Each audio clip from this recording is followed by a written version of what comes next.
So, starting these early bikes, the idea was, up to about 1913, you set the thing up, you pedal like mad, and then it burst into life.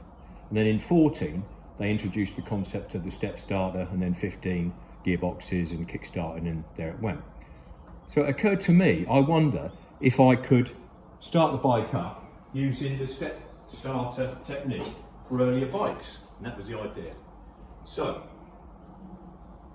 oil on, gas on, engine, cold engine,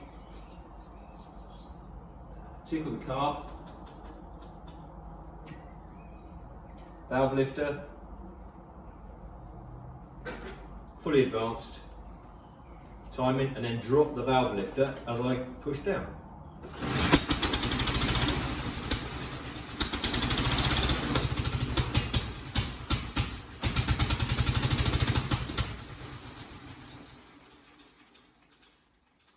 It works. Spent all those years, all that time, pedaling like a mad thing. Just got to set the bike up right in the first place. Cheers.